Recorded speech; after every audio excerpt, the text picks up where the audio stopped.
Hi, y'all. This is Kristen Chenoweth. Hi, I'm Gloria Stefan. This is Sierra Boggess. Hi, I'm Patty Lapone. This is Lin-Manuel Miranda. You're listening to the Broadway Podcast Network.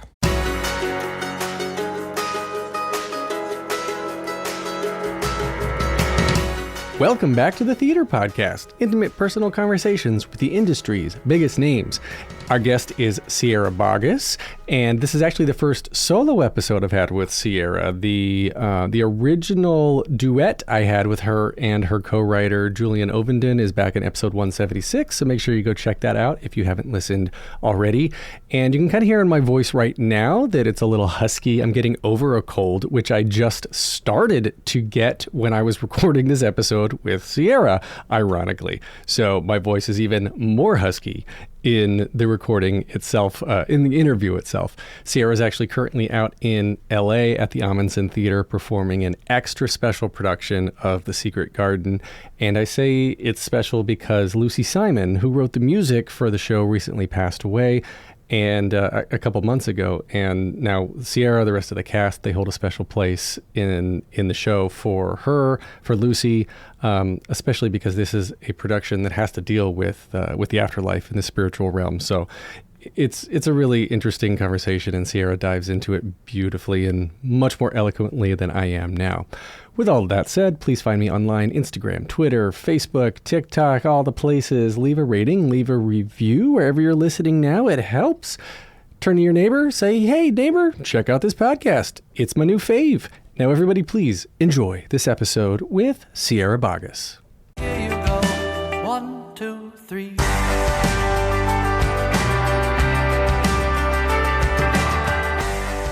Today's guest is an Olivier Award-nominated actress who made her Broadway debut in 2007, originating the role of Ariel in The Little Mermaid. Other Broadway credits include Phantom, It Should Have Been You, and School of Rock.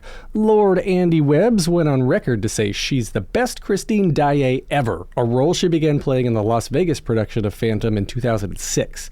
She starred in London's West End, both in Phantom and Les Mis, starred in national tours, limited runs, labs, and New York City concerts alongside her Broadway star cohorts, and is now headlining a revival of The Secret Garden in Los Angeles at the Ahmanson Theatre. Sierra Boggess, welcome to your solo episode of the Theater Podcast. Hi, thank you for having me. So we have talked before. You and your writing partner, Julian Ovenden, were together for your album in episode 176. So that stuff, if anybody listening, go back to episode 176 and get even more Sierra. But I want to start back again with what got you to Vegas in the first place, because that kind of just like shot you out of a cannon. Oh, to do Phantom in Vegas? Yeah. Yeah, I was on tour with Les Mis at the time, with my friend Ali Ewalt, who's also doing I love Ali, yeah, Secret Garden with me right now. So we've been friends since we were both Cosette understudies on the tour of Les Mis together. Yeah, so we were on tour of Les Mis together, but then an audition came up for Phantom in Las Vegas, and then the rest is history. I auditioned and that was that. But what was your actual training though? Because I remember you were saying that you were going to school and you always were like had this affinity for opera, but everyone kept trying to get you to change your major to musical theater or musical performance or something like that? No, I was a musical theater major, and they wanted me to switch to vocal performance. Vocal performance is usually the degree that you get for opera. So that's to focus on that. So that's what because of, I guess, the way that my voice sounds, then they wanted to train me in that way. But I was interested in doing musical theater. So that's the route that I stayed. School of Rock specifically, right, is a very different style than a Phantom or Les Mis, right? Mm-hmm. So which style then? You wanted to perform, and they kept trying to get you to change your major to do more opera then, I guess. But you wanted to continue to perform in just musical theater straight up? Well, that was just college, so it wasn't like a whole huge part of life. That was just when I went to college, maybe for 1 year, they wanted me to switch my major. So then I had 3 other years of not that. So what was important to me was to graduate a triple threat, to sing, dance, and act, and not just focus on singing or the sound of my voice. So I love singing in all different styles and performing in all different styles. So that's what I've tried to make a career out of, just doing, the shows that I love and that I respond to. And keep it being as eclectic as I can. What do you respond to more than others, I guess, style wise? I don't know. I respond to story. I love, I think if you don't have something to say about a part, then it's tricky to do. So each character, telling each character's story, that's what I think of the best, my favorite performers and people who seem to be able to get the emotion across and the story across without just focusing on like sound of voice. Do you feel like lately, or is this, well, I won't say lately, because we know what we know in the present, and looking back at history, the good stuff stays in our memory while the not so good stuff just kind of fades away, right? Yeah. But is there, I guess now, do you notice a different trend of stuff being written, things being written that focuses more on relying on just a good vocal technique and is throwing out the story? Or is this sort of like...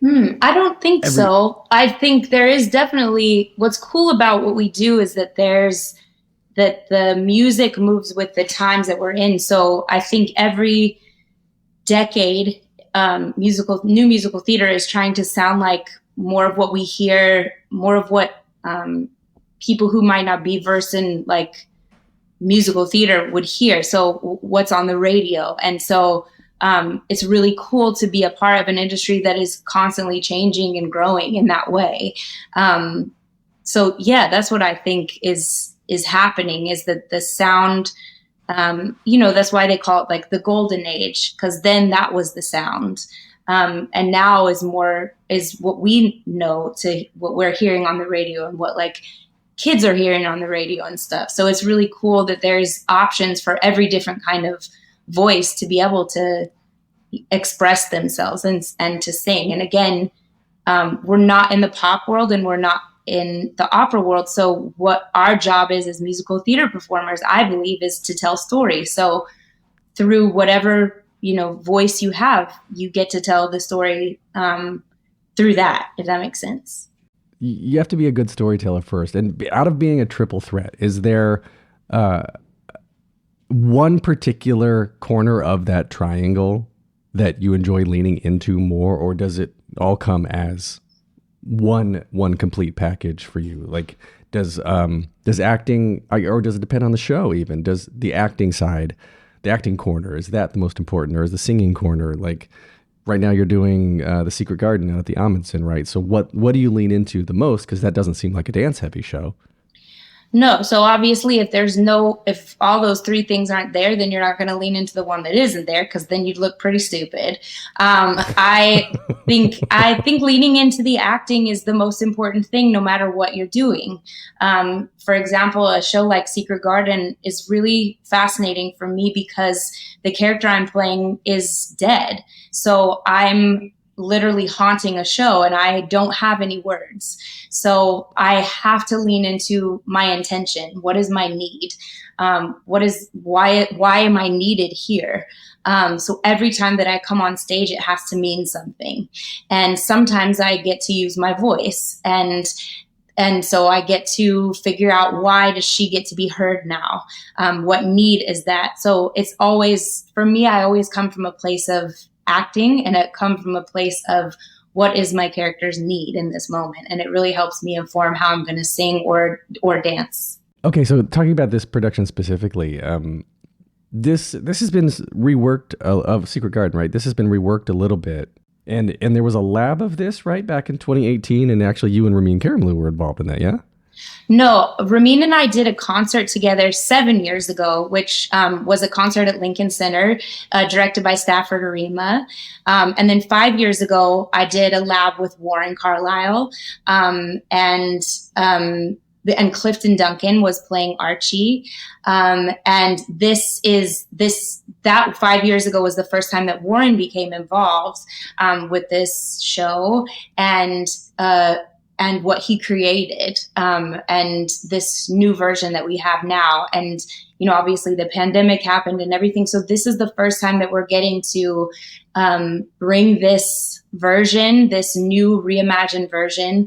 My Archibald is an incredible man named Derek Davis, who ironically was also a Phantom on the road. He was Phantom on the road. And we have Julia Lester, who's playing Martha, and John Michael Lyles, who's playing Dickon. It's an incredible group of people. Obviously, I mentioned Allie Ewalt, who's playing my sister Rose. It really is it's just, I love this story. I always have. And I think it's really timely right now for people to hear a story like this and hear a score like this. And to, I don't know, there's so many different messages in the show. And one of them is being that the earth is healing us. And one of them is that family can come out of seemingly nothing. And the feeling and the need to belong that Mary Lennox, Emily Hodder, is just incredible. She had done Music Man on Broadway with Warren. And so she's just she's a little firecracker, and she's so beyond her 11 years. It's really, really something special. I didn't realize how many shows I've done with children, but I think it's one of my favorite things because you get to watch them and remember that joy is our birthright, and having, that doubt is learned behavior. And so sometimes at 8 or 9 or 10, you don't have that fully yet. And so it's really healing to remember and to watch, and just the fearlessness. And it's a really amazing experience. And this show is a work of art. Oh yeah, I guess you're right. So with School of Rock, Little Mermaid, now Secret Garden, you have that a lot with kids. My kids, too, my older one is he's 8.5, and I have to keep reminding him that doubt. Well, I'm not reminding him literally, because he doesn't quite understand this, I don't think. But he tries to, he gets down on himself, and he does introduce his own doubt, and I'm trying to encourage him just to try, and that it's okay to fail and whatnot. And I love what you said about joy being a birthright, which actually it takes me to another question that I had, because I was listening back to episode 176, where we talked before, and remember at the end of the episodes, I asked 3 standard questions, and one of which is, what advice would you give to your younger self? And in that previous episode, you'd said, don't let anyone take your love of performing away from you. Don't lose the desire. And I commented, I said, if we ever get to have a chance to talk again, we need to dive into this. So here's our chance to dive into this. And I would love to know what was that? Did you have somebody when you were a kid that was trying to take that joy away? No, I didn't. I just, as an adult, you're a kid who wants to do this, say, for a living. And then as you know more, it's ignorance is bliss. It really is. And as you get to know more, and of course, there's dark sides of every job that anybody does, no matter what field it is, because not everything is, rainbows and butterflies. But as you start to realize that it's not a Disney World, then you can let a lot of self-doubt creep in, and you can hear the voices of people who compare you or are competitive, or any of the things that bring us down just as humans. And so that's why I say that for kids, it's hold on as long as you can. And I think those things are really good too, because then you get to grow from that. That's why I say don't let anyone take your love of performing away, because It doesn't have to be just one person. I know there's a lot of kids who will say that's like a teacher or different things like that. It's really tricky, or a parent or something. But it doesn't always have to be one person. It can be an amalgamation of a bunch of different circumstances or, tricky things in life that can take our joy away from us. And then it's just I guess the best part about life is figuring out what you're made of, and only you get to decide, how you want to grow from that experience.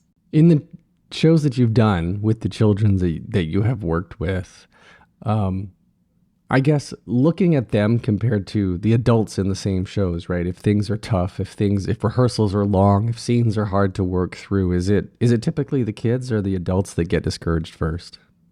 Oh, the adults, without question. Yeah. Adults get discouraged because I think we understand, depending on what age the kids are, but we know what's at stake, and the pressure we've had. Decades more of the pressure and what that means for the rest of the world. Whereas kids, what's so great about working with kids is they haven't necessarily come against that yet, or what other people are thinking or whatever. So it's really, that's why it is like, I don't know, paying attention to how the kids are behaving, because you don't have to give it any notice, really. It's like, most adults have to learn.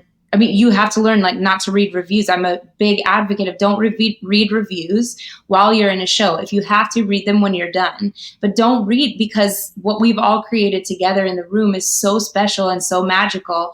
And then it goes out there into the world and everybody's going to have an opinion, which is fine. That's part of what, art is. My parents-in-law came and saw the show, and they both had completely different reactions about so many different parts of the show, which I just loved having that conversation after the show was done, because they saw the same exact show and had different feelings. And it was so cool. And that's why we do what we do. It's not a monolith. The audience is not a monolith. So, but if you don't have a healthy relationship with what that is, then yes, you're going to get really bogged down by the pressure and the other people's opinions and all that kind of stuff.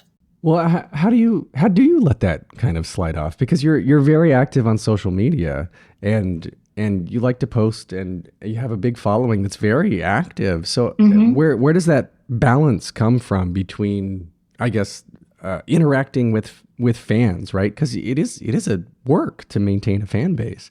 So I don't interact with fans, so I don't have I don't have personal relationships with people that I don't know. But I am very active on social media. But I don't have one-on-one interactions with fans, because I don't think that's my responsibility to. You don't want to say anything if people come to you with a lot of really tricky things that they might be going through in their life. And I'm not a social worker, and I think it's dangerous to do that, in fact. But I think what is important, and what I do on social media, is I put things out there for people, and I don't read the comments. I don't read what people have to think or say about it. It's just, here's what this is, and hopefully this is helping people. So it's not a one-on-one personal relationship with any person, but it's that this is something that I, Sierra, find helpful in my life, and perhaps this is going to bring joy to people. And it's for them to receive or not receive. And it shouldn't be my social media or my putting those things out there shouldn't be contingent on, well, everybody needs to believe this now, or now everyone needs to, think the same way or whatever, or can I get some, praise for putting that? I think that would be weird. But I think what's so cool, and Deepak Chopra talked about this, is that you can send out one tweet or Instagram or something, and it can reach literally millions of people in a way that you can't do, obviously one-on-one, or something that you want globally out there. So Deepak and Oprah do these amazing meditation challenges, and they can send out one tweet, and suddenly people from all around the world can be meditating together. That's what I think is so cool. So I think if you are somebody who wants to be on social media, try and get out of the me mentality. And what is it that you are putting out into the world? And you have control over that. And so you get to decide what it is that you feel necessary, that you want to say, and that could be for good. And you can also decide to use it for bad and to tear people down or whatever. So it really is up to the person. And I think it's important to figure out what is the right thing for each individual person. Well, just like you don't read reviews while you're in the show or even afterwards, do you care about comments on your own posts, on articles written about you? Does any of that make a difference, or are you just doing what makes you happy in the moment? I don't read those things because what other people think of me is none of my business. And I have really learned that along the way, because I can't then change my performance or who I am based on what somebody who could be like a robot saying some opinions. And, you started this podcast by reading out some things on my resume and saying, Andrew going on record and saying I'm the best Christine.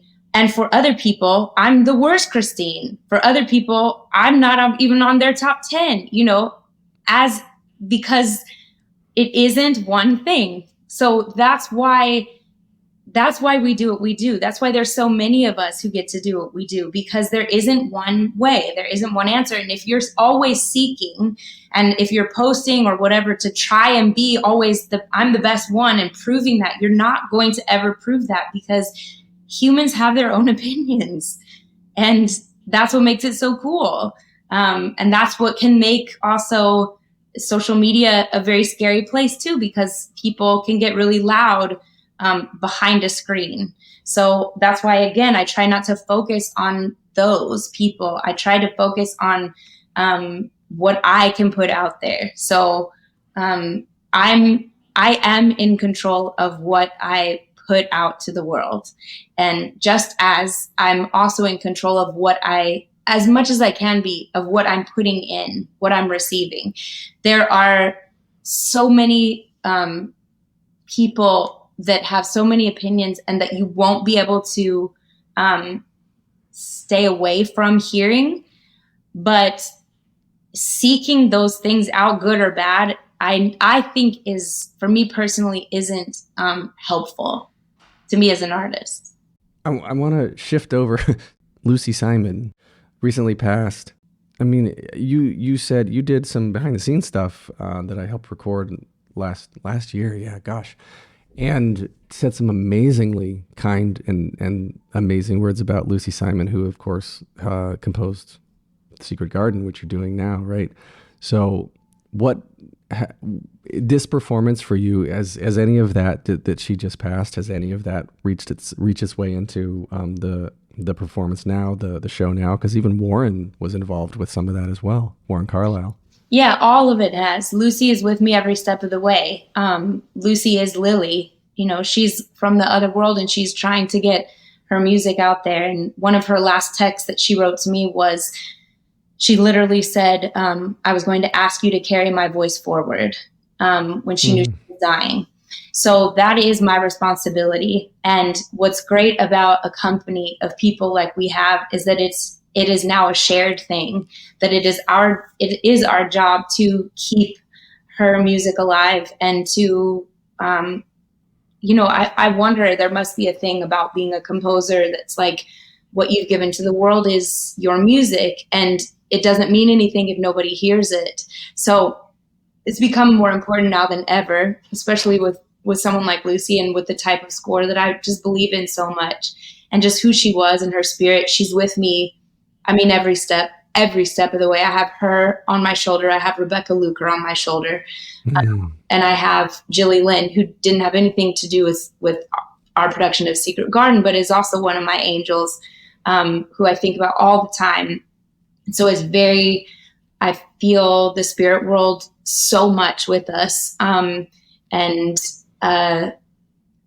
Lucy's daughter, Julie, has been a huge part of our production in terms of just being there. And Warren was amazing. He had an open door policy for her to be able to come and watch rehearsal at any time, because as part of her healing process, you know, she lost her mom and her aunt and her father within just a few months of each other. And Lucy had adopted me as her goddaughter, and she had said, so Julie and I are going to be sisters. And so Julie and I are sisters. That's just how it is. And Julie brings her daughter as well, because Julie has so many memories of getting to come and watch rehearsal with her mom. And so her daughter now gets to. It's just this really amazing legacy. But yeah, I mean, Lucy's there every step of the way. I feel her ground me. I talk to her all the time. Rebecca too. Rebecca knows the role and what the fears are. And it's really awesome getting to have presence like that with you, especially when you're doing a show that is about the spirit world. I love to believe in the idea of connection and emotional, just emotional connection as my version of spirituality, right? Like, I don't believe in the traditional heaven and hell and God and whatnot, but I love to talk with people who feel like there's more than the three dimensions, right?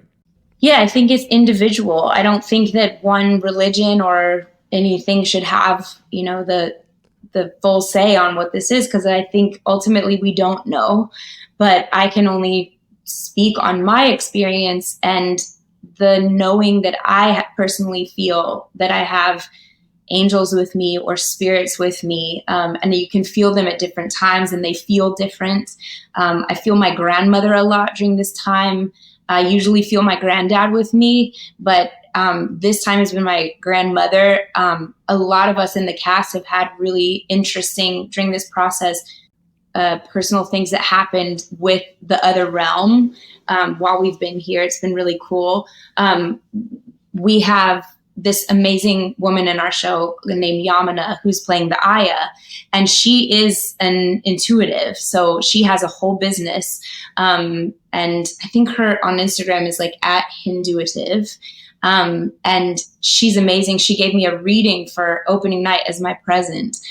She read my cards, and it's like, it was just, I fully love that. And I love like the care and the, I went to her on opening night for this. I had been feeling really solid. And then I felt Lucy with me so strongly that I couldn't separate my emotion from hers. And so I asked Yamana to come to my room before the show, and can we just like talk with her? And she was right there with me and held my hands and talked to Lucy and just asked her that we have a job to do and this is for you. And, we're carrying your spirit forward. And it helped like calm the energy. And I believe in that stuff. I really do. And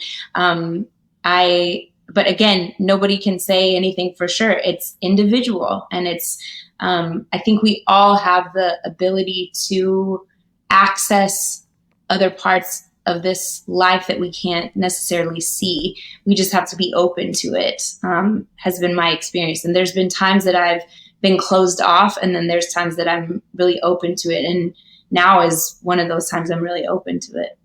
I want to wrap again with the same three closing questions. And so I already told you your answer to the second one. And when we get to it, I'll ask, you can throw something in different if you want to, but I want to see if you have the same answers now for the first and the third, see if anything changes. I don't remember the questions, so I have no idea what I said before or what the questions are. I know, I wrote them down. So I'll tell you, after you answer them again, I'll tell you what you said the first time. So the first question just is, what motivates you? I don't know how to answer that this time. I don't really have a specific answer. The first time you said, how may I serve? Yeah, how may I serve instead of what can I get? Yeah. How may I serve the universe? So then the second question, what advice would you give to your younger self and younger people listening now, starting out down a similar path? We already mentioned what you said the first time. So do you want to add to that? I think what I would also want to say is just to try and stay aware of what your truth is, and not to get too swayed because there is so much information coming at us. So try to, we need your truth and your truth and your truth and your truth. So to try and just stay aware to what you are here to offer. All right. So then the last question, if you could only see one show for the rest of your life, but you can see it as many times as you want, what would you see?